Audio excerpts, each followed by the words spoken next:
बाप रे, मेरी तो जान में जान आ गई। एक पौधे को तोड़ के मुझे चिंता हो रही थी, परंतु अब मुझे इतने सारे पौधों को साथ में देखकर हृदय को शांति मिल रही है। इस आनंद के लिए मेरी बहन सीता ही उत्तरदायी है। हमसे हुई भूल को सुधारने के लिए भूल से भी कोई भूल ना हो, इसलिए उस भूल को सुधार दिया। हाँ, बहन ने हमारे हाथों से अच्छा काम करवा के निसंदेह एक अच्छा काम किया है। बहन, आपके साथ रहेंगे तो हम भी और भी अच्छे विचार से परिचित होंगे। केवल अनुभव ही नहीं, सीता बहन की तरह हम भी अच्छे काम करेंगे। मेरी बहनों, अच्छा काम करने के लिए किसी को भी किसी की अपेक्षा करने की कोई आवश्यकता नहीं होती है। ऐसे ही पौधे उगाना या किसी की मदद करना, इसीलिए किसी की प्रतीक्षा नहीं करनी चाहिए, वो हम स्वयं करेंगे। ठीक है बहन, जो भी आपने हमें बताया है वो हम सदैव याद रखेंगे। इसीलिए सदा आप ही के साथ रहने की इच्छा है हम सबकी। हाँ हाँ, सत्य है, इसीलिए हम सब सदा एक साथ ही स्थल पर रहेंगे। आहा, पुत्रियों, उत्तम विचार है, अति उत्तम है। आप सभी की ये इच्छा केवल सुनने में ही उत्तम है। ये सत्य है, इस उम्र में आप अवश्य ऐसी इच्छा रख सकती हैं, परंतु बड़े होने के साथ आप सब भी बदल जाएंगी। माता, हम सब उम्र में बड़े हो जाएंगे, बस यही है ना? हम बड़े हो जाएंगे तो क्या होगा? बड़े होने पर हमें अलग हो जाना होगा, ऐसा नियम तो नहीं है ना? आप सभी कन्याएं हैं, बड़े हो जाने के पश्चात तो आप सबको पति के घर जाना है। आप में से कौन किस देश के राजकुमार के साथ विवाह करेंगे, कौन किस राज्य में जाएंगे, अभी से कैसे बता सकते हैं भला? आकाश से गिरी हुई बूंद कुछ समंदर में चली जाती है तो कुछ धरती में समा जाती है। एक ही जगह गिरकर भी वो अलग बह जाती है। माँ, आकाशम पतितम स्तोयम सागरम प्रति गच्छाति। आकाश से गिरा हुआ पानी जैसे एक ही सागर में समा जाता है, वैसे हम एक ही घर में विवाह करेंगे। चाची, हम सब हमेशा साथ रहेंगे, हम कभी अलग नहीं हो सकते हैं।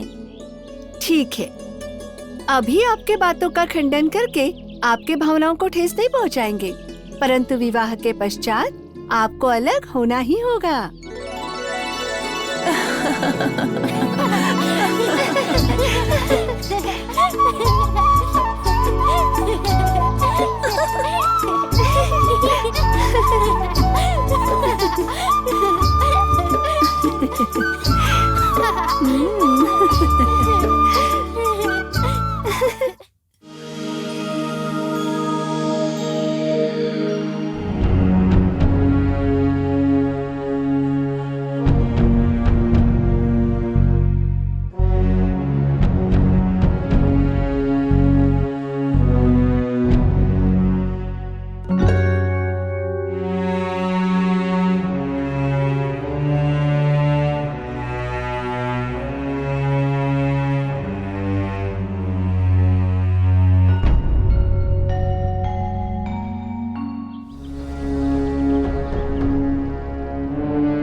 अति सुंदर रामचंद्र, उत्तम। तुम्हारे बाण का लक्ष्य अनुपम है। राम के बाण का लक्ष्य कभी नहीं चूक सकता। तुम्हारी कीर्ति सदैव बढ़ेगी। ये सब आपकी कृपा है गुरुदेव। लक्ष्मण, भरत, शत्रुघ्न, तुम लोग भी बाणों का प्रयोग करो।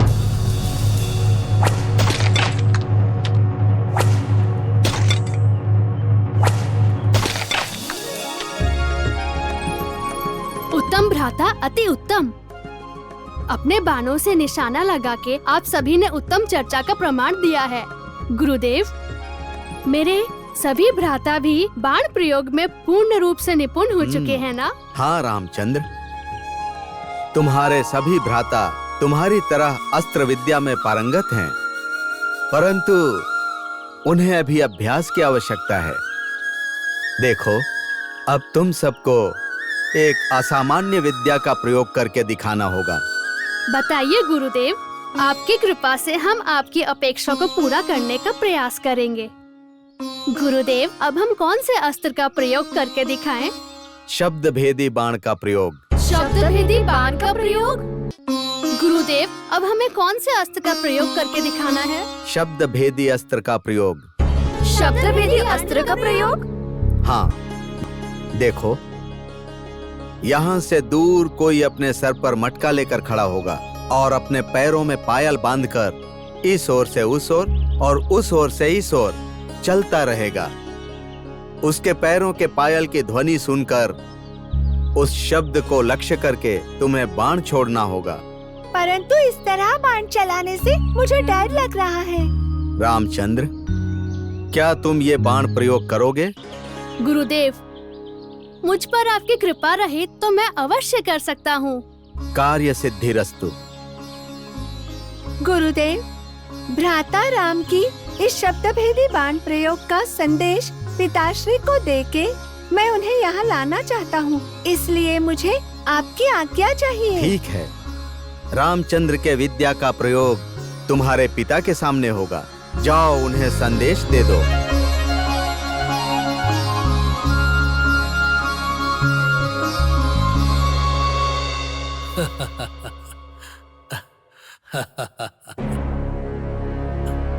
आयुष्मान भव।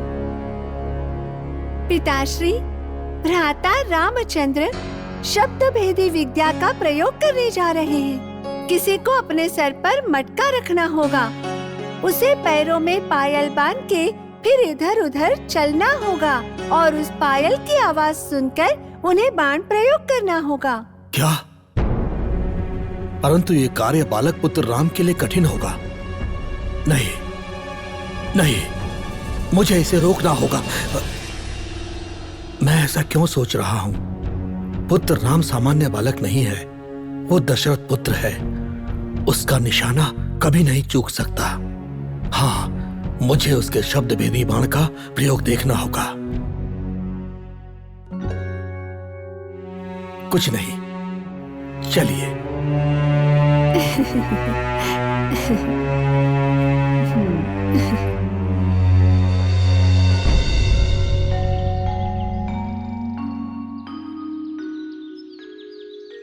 पुत्र राम, तुम्हारा शस्त्र विद्या का प्रयोग सफल रहे। आयुष्मान भवा। पुत्र राम, जाओ अपनी विद्या के प्रयोग से सबको आनंद प्रदान करो।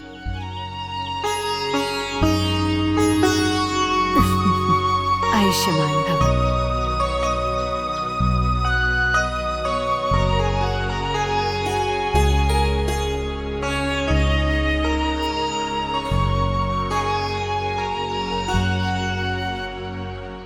रामचंद्र, तुम एक संधिग्रही हो। कितना भी कठिन विषय क्यों न हो, उसे एक बार ही सुनकर उसे सिद्ध करके सीखने की क्षमता है तुम में। शब्दों को सुनने के लिए एकाग्रता चाहिए। चल रहे वस्तु के बारे में समझना चाहिए। बाण की गति और उसे पहुंचाने का समय, ये सब कुछ ध्यान में रखकर बाण का प्रयोग करना। जो आज्ञा गुरुदेव। उधर देखो,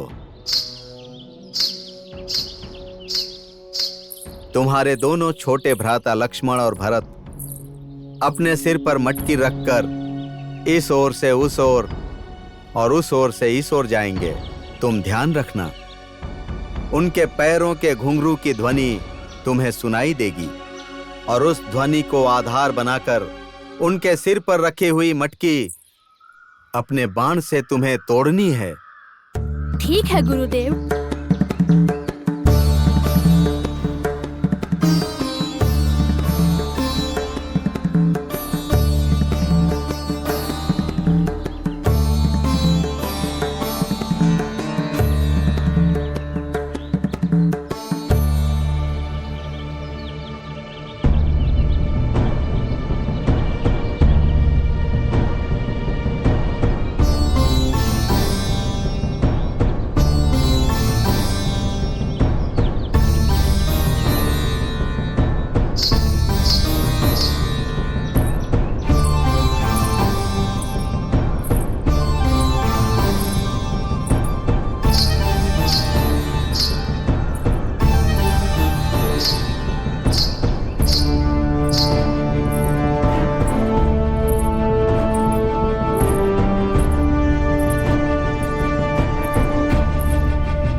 पुत्र राम नहीं, रुक जाओ। क्या हुआ राजन?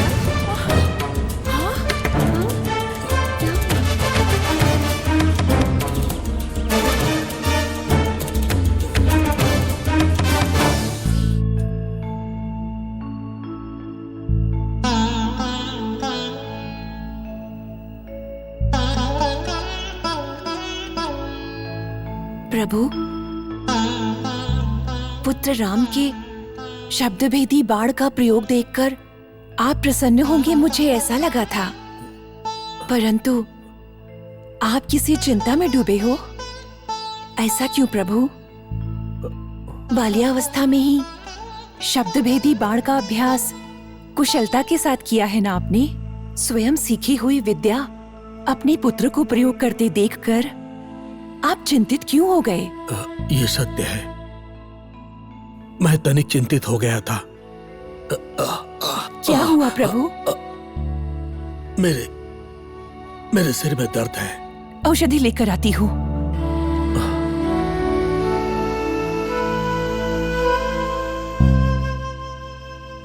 अपने जीवन में किए गए अपराध को किसी से कैसे कहूं? नहीं कह सकता मैं नहीं कह सकता, नहीं कह सकता, नहीं कह सकता।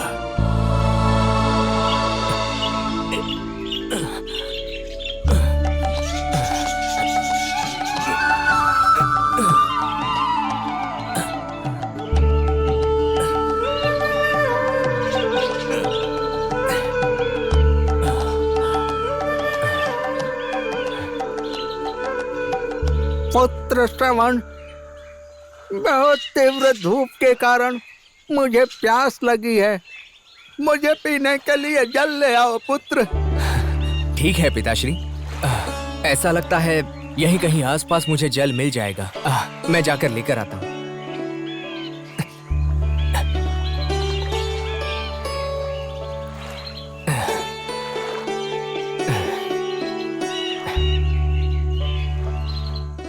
माँ, पिताश्री, मैं शीघ्र ही जाकर आपके लिए जल लेकर आता हूँ। यह अरण्य काफी घना है, किंतु सुरक्षित है। आपको डरने की कोई आवश्यकता नहीं। मैं शीघ्र ही जाकर जल ले आऊंगा।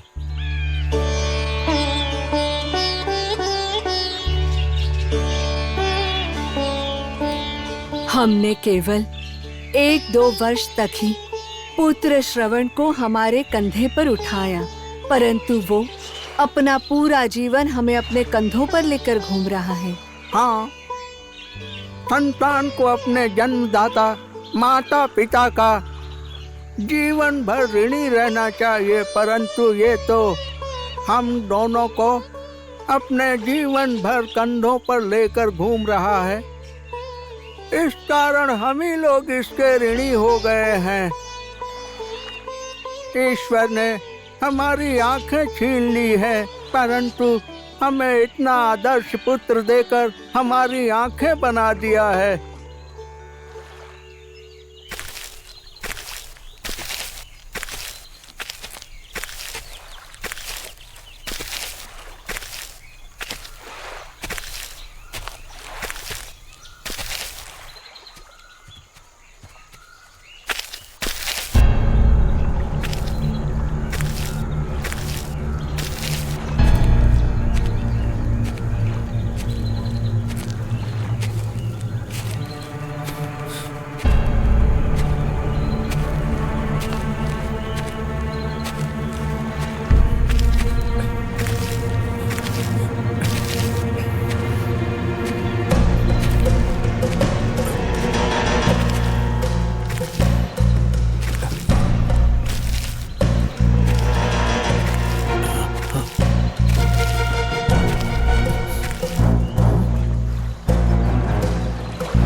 हमारा पुत्र हमें जल लाने गया था, परंतु उसके बदले हमें जल पिलाने वाले तुम कौन हो बेटा?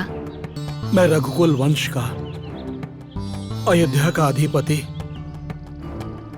राजा दशरथ हूँ। हैं? महाराज दशरथ। आहा, सुंदर, अति सुंदर। इन भगिनियों में कितना प्रेम दिख रहा है। इनके अंदर के प्रेम को परखने के लिए एक छोटी सी परीक्षा लेता हूँ। नहीं, नहीं, नहीं, नहीं, नहीं, नहीं, नहीं।